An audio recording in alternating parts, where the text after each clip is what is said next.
Gettyski's newest epic features incredible acting and a bold premise. No, it's not Game of Thrones' final season, but Sky Atlantic's new series, Britannia. Not entirely dissimilar to the hit show, it may help viewers mark time before the final clash between Game of Thrones' warring clans is screened later this year, in contrast to the fictional fantasy world created by George R.R. Martin. However, Britannia, written by Jez Butterworth, the acclaimed playwright who also co-wrote the James Bond movie Spectre, is a dramatized British tale based on fact. Britannia starts with the Roman invasion of our island in AD 43, when the landing legions found Celtic Britain full of tribes locked in bloody conflict and powerful druids claiming they could channel the underworld. The real-life invading Roman general, Aulus Plautius, is played by British favourite David Morrissey. The Walking Dead's David Morrissey plays Aulus Plautius. This is a land in which the Romans have been defeated before under Caesar. David Morrissey, in his opening scene, his character's ruthlessness is made evident when he offers to spare the life of one of his own army deserters in exchange for that deserter killing the other three.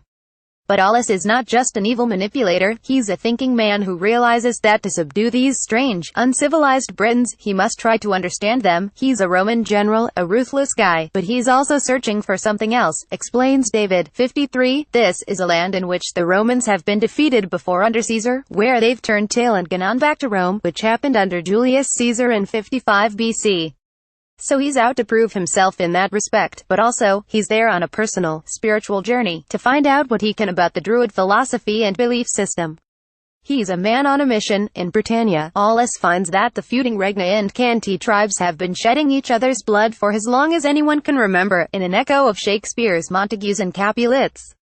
The queen of the Regna, Antidia, my family's Zoe Wanamaker, loathes the Canti, who humiliated her and broke her heart years ago after she married off her son and only heir, Gildas, to Cara, princess of the Canti. Kelly Riley. When their union proved extremely short-lived and ended brutally, Antidia began seeking her revenge on the Canti, and spies her chance when the Romans arrive. She is a lioness.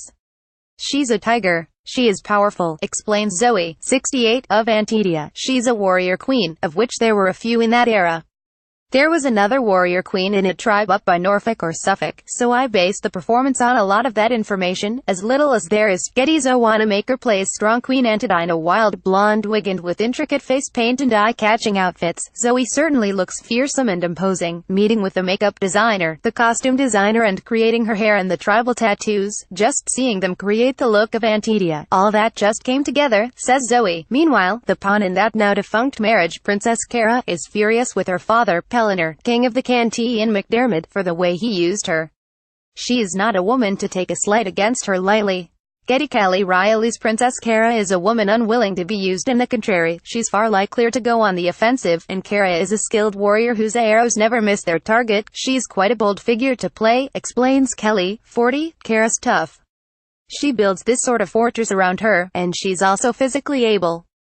She's a great horsewoman and has had to protect herself. Sprinkling a bit of magical mysticism throughout this ancient civilization are the terrifying druids, led by an unrecognizable Mackenzie Crook, of Detectorists and The Office fame, as Varen. For his performance, Mackenzie drew on the strangest of inspirations. This is going to sound weird, but I sort of drew on Sprint Watch, says the 46-year-old actor. It's actually the most brutal and violent show on television. That sympathy and empathy that humans have, it doesn't exist out there. Varen is like the seasons.